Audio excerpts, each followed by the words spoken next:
This is Nawaz Kochra joining you on screen, and I'm in conversation with the very amazing, the very stylish, the diva of the Traitors, Thank you. Sufi Motiwala. Hi Nawaz, I'm so excited to talk to you and I'm so excited to gup. Absolutely, Yes. because there is so much, and let me tell you before we start this, Yes. I have seen the episodes till Ooh. 6th. Ooh. Okay, Exclusive, media, Yeah. love it. I like from actually planting seeds in people's mind to coming in that circle of shock, and then to give those sassy expressions when he's actually not evicted. Oh my god.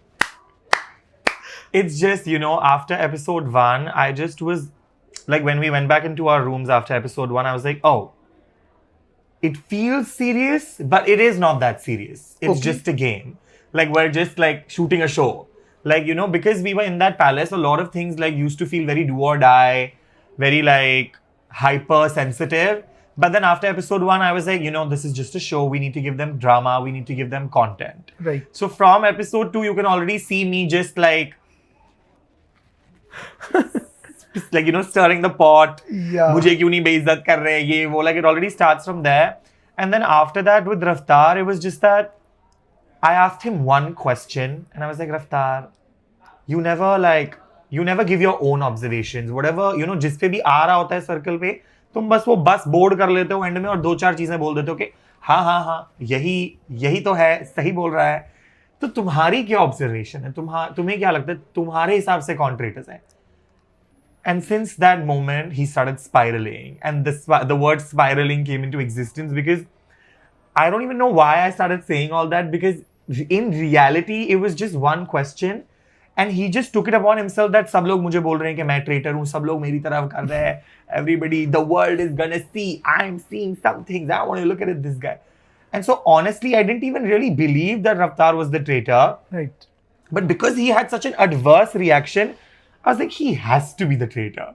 Right. Or else why would he like just start spinning? Like just like a bhamedi, he just like on everybody. So I was like, okay girl. But then I was like, I'm gonna fight. I'm not gonna back down. It's like, Raftar hai, but theek hai. Abhi to hum equals hain is show mein. Right now we're both innocent. So I can fight with him. And you fought it how? Yes. I apologize to all the straight hetero men that are gonna watch from his banter. But yeah. Also, tell me one thing. So, when the lights go, like at 12, when you all say bye to everybody. Firstly, After we never used to know the time. Okay, yeah. Yeah. It's just, I was also like, what, 12 and all, yeah? They used to randomly wake us up and randomly send us back. We had no sense But of you all time. were not supposed to come out of the rooms once you all were sent inside. Yes. There used to be a jingly outside where if we even try to open the door, it would jingle and like 10 people would be alerted. And outside every room, one person was sitting. I mean, in case we were like, we need something or we are hungry or anything. Acha. So we just used to knock and then they used to come in and then we used to tell them, okay, we need this or we need that or whatever. But, no gadgets, no phones, no Nothing. laptops, nothing was allowed. In a Other world than where we are set-top box surrounded. TV. Okay. And also that was also apparently only like a few of us who were lucked out. Like a few of our rooms, usme set-top box chal raha tha, a few rooms it was not working. Acha. Yeah, and a few rooms there were like receptionist phone calls also, so we could order directly. And then in a few rooms even that was not there, but I was lucky. I got the rooms with the TV and the phone.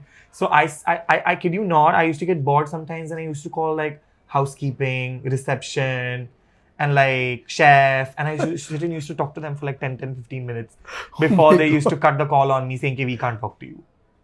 And it just used to feel so alone that I was just like, how do we kill time?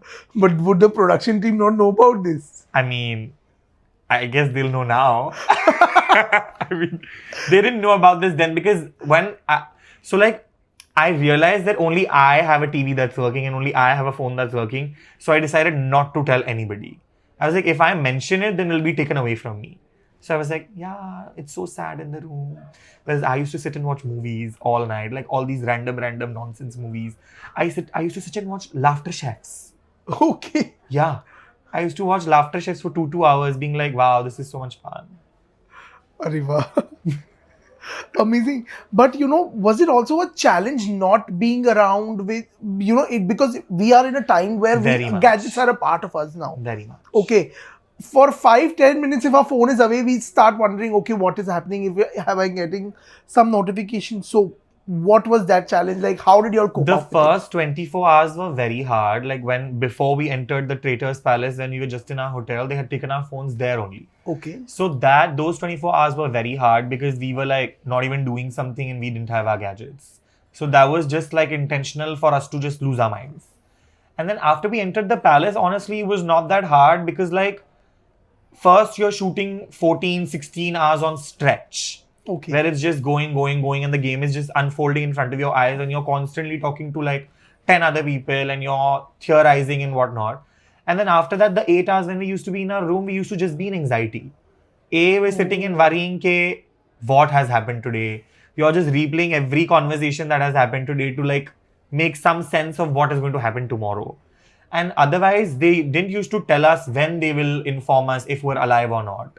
So we used to find out if we're on the next episode when we enter the episode. They did not used to at the tell breakfast us. table, you all would know. Yes. Okay. So we wouldn't know if we're going to make it to the breakfast table until they used to call us and be like, walk. And once we used to walk, we used to find out, are we going to the VD or are we going to the breakfast room? Because if you're going to the VD, you're there to read that letter. So we used to just be in anxiety the whole time, waiting for the verdict.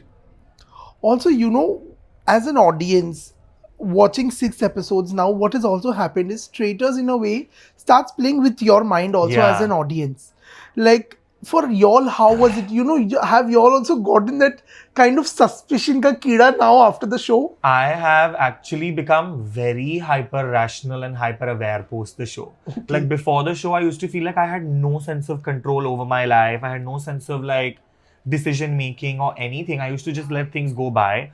But after the show, I realized that even the smallest thing that you say or your smallest reaction or your expression always has an effect, and it's all a butterfly effect, and it all comes back one way or another.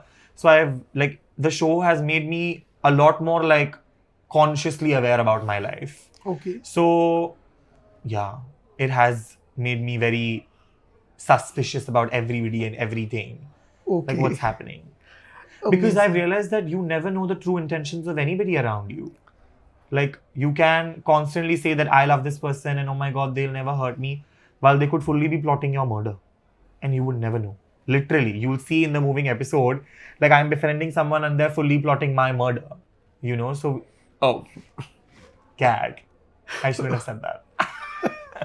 Anyway. It's okay, you've not taken names, so I Yeah. think so we are still in that safe territory.